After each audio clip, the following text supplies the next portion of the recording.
नमः बच्चों, आज हम कक्षा सप्तम का संस्कृत की रुचिरा पुस्तक का प्रथम पाठ पढ़ेंगे, जिसका नाम है सुभाषितम।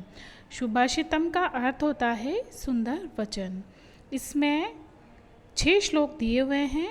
इन 6 श्लोकों को हम पढ़ते हैं।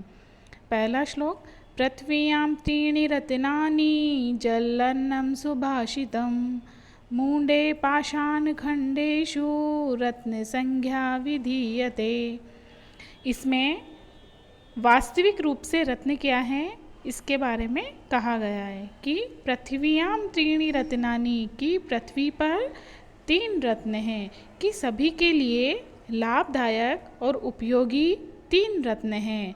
वे कौन कौन से हैं? जल यानी पानी, अन्न और सुभाषितम यानी सुंदर वचन।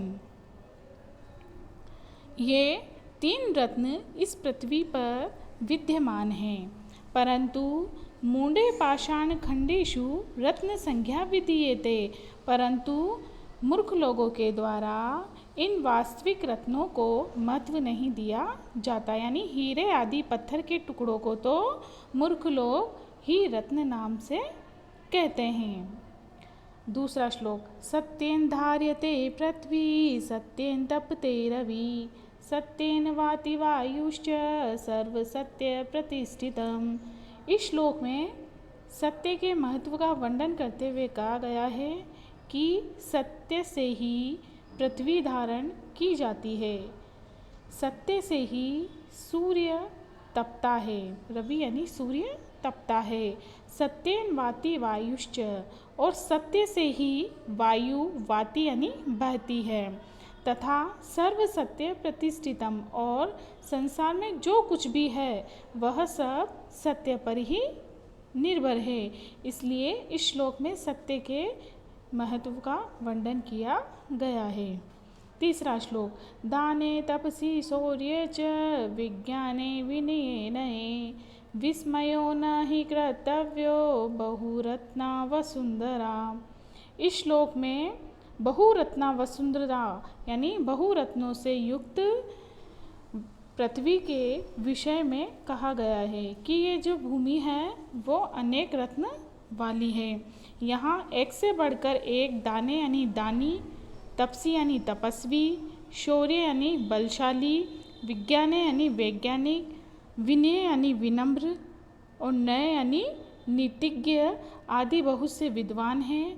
अतः इनके कार्य दान तपस्या आदि में हमें आश्रय नहीं करना चाहिए। ये सभी इस पृथ्वी के अमूल्य रत्न हैं।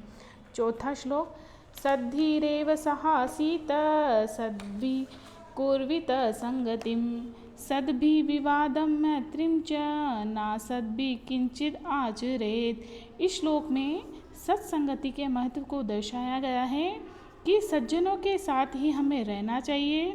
सज्जनों, सद्भि यानी सज्जनों के साथ ही संगति में यानी संगति करनी चाहिए, तथा सद्भि विवादम मैत्रीं च, तथा सज्जनों के साथ ही मित्रता अथवा विवाद करना चाहिए, किंतु दुर्जनों के साथ किसी भी प्रकार का व्यवहार नहीं करना चाहिए। यानी सज्जनों का साथ हर प्रकार से लाभदायक होता है, किंतु दुर्जनों की संगति सर्वदा हानिकारक होती है।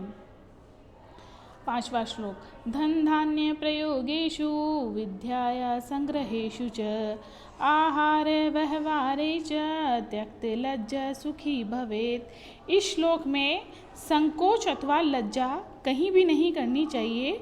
इसका उपदेश दिया गया है कि धन धान्य के प्रयोग में, विद्या के संग्रहेषु यानी विद्या की प्राप्ति में, आहार यानी भोजन में, व्यवहार यानी व्यवहार में कभी भी हमें लज्जा नहीं करनी चाहिए। हमें इन कार्यों को करने के लिए लज्जा को छोड़ देना चाहिए, जिससे व्यक्ति सुखी हो जाता है।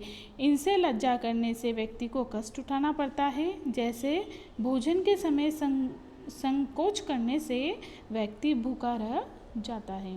लास्ट श्लोक, छठा, क्षमा वशीकृति लोके क्षमया किं न साधयेत् शांति खड्ग करे यस्य किम करिष्यति दुर्जन।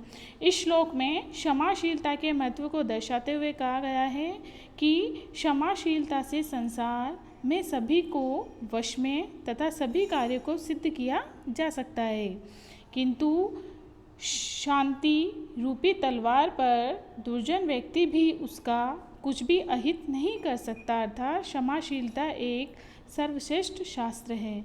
इसलिए क्षमाशीलता से संसार में सभी को अपने वश में करके सभी कार्य को सिद्ध किया जा सकता है।